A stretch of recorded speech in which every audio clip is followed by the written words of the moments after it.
Thanks for having me, coming out tonight, giving up a hockey game and other activities. Appreciate it. Thanks, Ted, for inviting me down.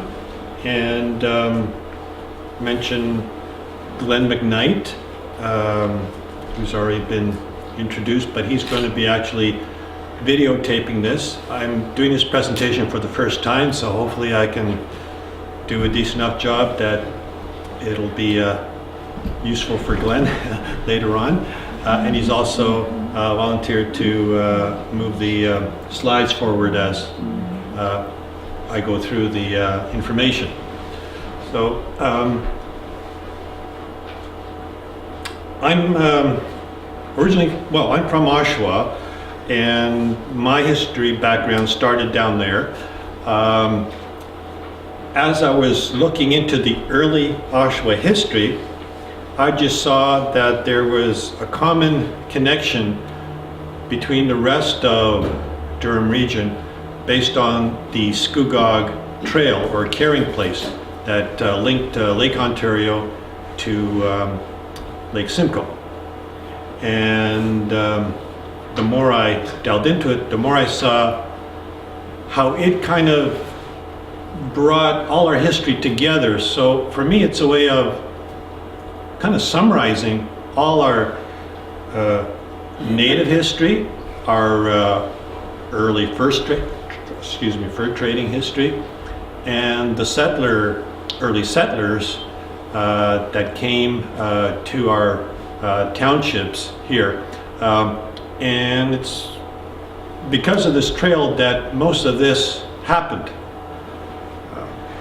It'll become clear, of course, as I go through it, why the trail is really a fundamental link to bringing not only natives and fur traders, but our own ancestors here. Because without it, our communities would be look entirely different.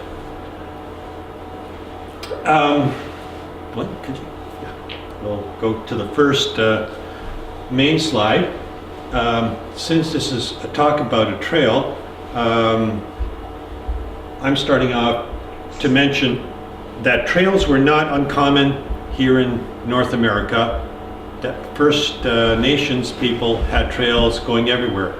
This map is one of the early French maps, which is upside down to our normal view, because north is facing down, south is up. So we have Lake Ontario in the middle, and our part of the country is down here in the south. That would be Toronto. Today that would be Port Hope, both places that had famous trails of their own that connected Lake Ontario to places in the north.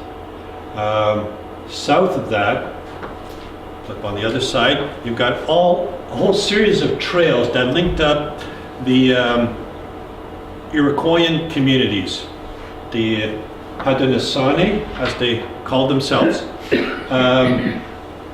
And they had an extensive network of trails. So did other native groups in Canada and the US.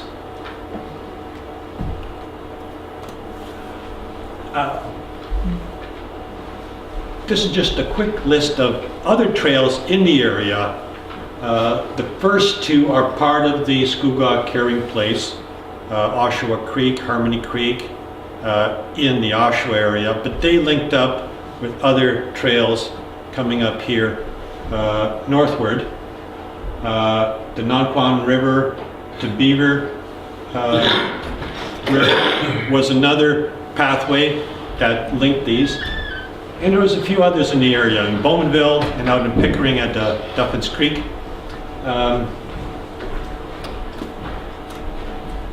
So, my focus tonight is to tell you about the Scugog Trail. Here's a composite of 3 of the earliest survey maps of part of what's Oshawa today, but Whitby Township in the past. Reach Township, which is the Port Perry area, and Cartwright. And the red lines are the Scugog Trail itself.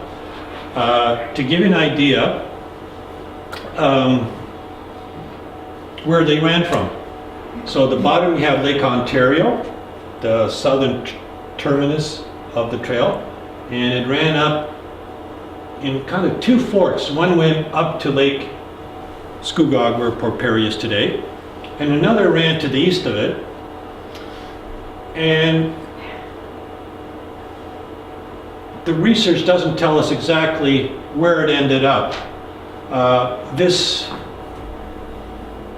trail in Cartwright runs down to Bowmanville today, and it was in use in the 1840s. And it's possible it could have been used earlier. So there might have been a connection from this eastern spur of the Scugog Trail. That went up to that's the east end of Lake Scugog. But we're not certain. And then heading further north, off of Lake Scugog, you've got the Nonquan River, and just off the thing, if I can raise it a bit higher, probably can't. Oh, yeah, you're okay. You got it. Just keep it there. No, it went back down again. If I tilt it a bit, you see the red line at the top? Yeah. That's the link of the trail that connected the Nonquan to the southern part of the Beaver River. So that shows you can get from Lake Ontario by the trail system and Lake Scugog, Nonquan to the Beaver River. And then the trail ran northward along the Beaver River through here and then ended up at the mouth of the Beaver River where Beaverton is today. So that's the western end really of the Scugog Trail. There's another component of the trail which I won't focus on today. It goes off the eastern end of Lake Scugog and down the Scugog River to some of the lakes up Sturgeon, Curve Lake, that area. But for tonight, I'll just focus on this trail going north and south. That's just a better representation of what we just saw from the top end. If we could go on to the next one. That too is just the southern part again. So at the very southern terminus, which would have been just off of the edge here of the map, the trail ended, and this peninsula extended out into Lake Ontario. It was like a landmark that's sort of signaled where this trail actually began. That peninsula disappeared about 100 years ago, so it's no longer there.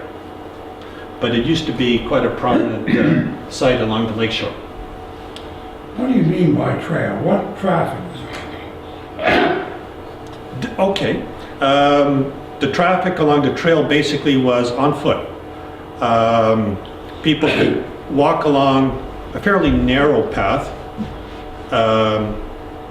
and you couldn't bring anything much wider than, say, wider than this table here. That was it. Some people could go up on horseback. You could kind of squeeze through. Later on, some of the settlers did that.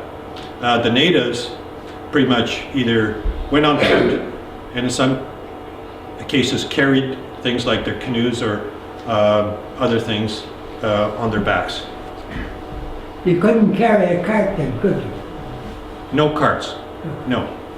But what happens, and I'll show this a bit later, when the settlers came in, they used these trails and expanded them so that you could fit carts, usually first with oxen, and then they could push their way, usually chopping the trees as they went along. Some literally did that at the beginning, widening some of these trails to move into Reach Township and further north.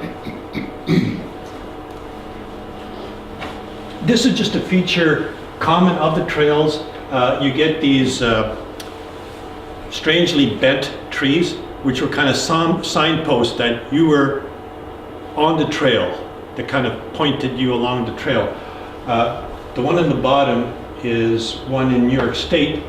The one up here is one I got from Ted, but I haven't been able to find the origin of that. But apparently he was up here in this area, photographed along the trail here in Brock Township.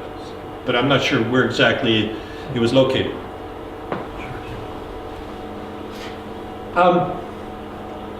Now I will show you the First Nation groups that were here.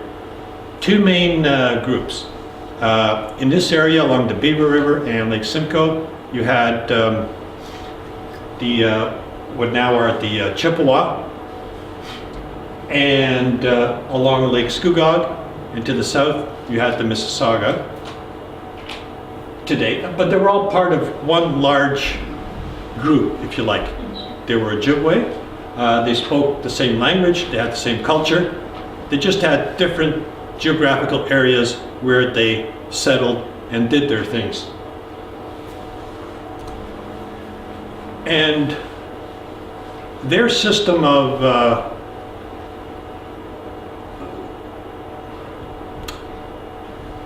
taking care of business was basically a year-round migration, a common pattern that they followed spring, summer, winter, and fall.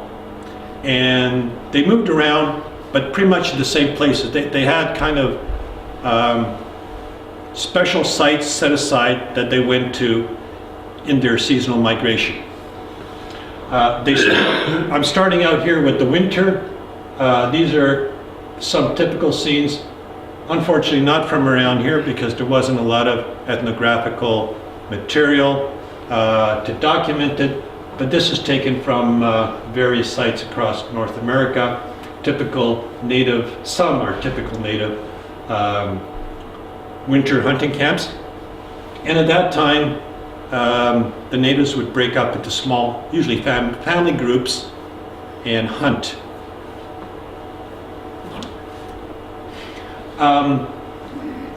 Come spring, they would end up going to their specific fishing grounds. The natives here, the Chippewa, in the spring would usually go harvest the maple sugar, right? And along here, along the Beaver River, in the Cannington area, I think it's just like some of the sites just to the east or northeast, like Saginaw in that area. I believe they might have used the sugar maples there, tapped into that and collected maple syrup. Once they did that, they would usually move down to the east shore of Lake Simcoe and do their fishing in the spring. And they'd be fishing for pike and black bass and sturgeon. Those Smelt? they might have used smelt, but I haven't heard. I think various sucker fish were available, so they would have harvested that. They also had a fall fishing season, and in that case they were fishing on the islands in Lake Simcoe, like Georgina and Thora Islands, and they would set up nets sometimes in between the shallow areas between the islands. And one of the things I've heard about is that in the spring the natives would also use that as an opportunity to go and trade with the fur traders at their posts. So these are pictures of various camps. This one here, by the way, comes from this area. It's drawn by, I think, is it Holmes? Yeah, Robert Holmes. Thank you. One of his depictions of collecting maple syrup here with a kettle in the foreground. And in the background, you've got a teepee, so you can see the two cultures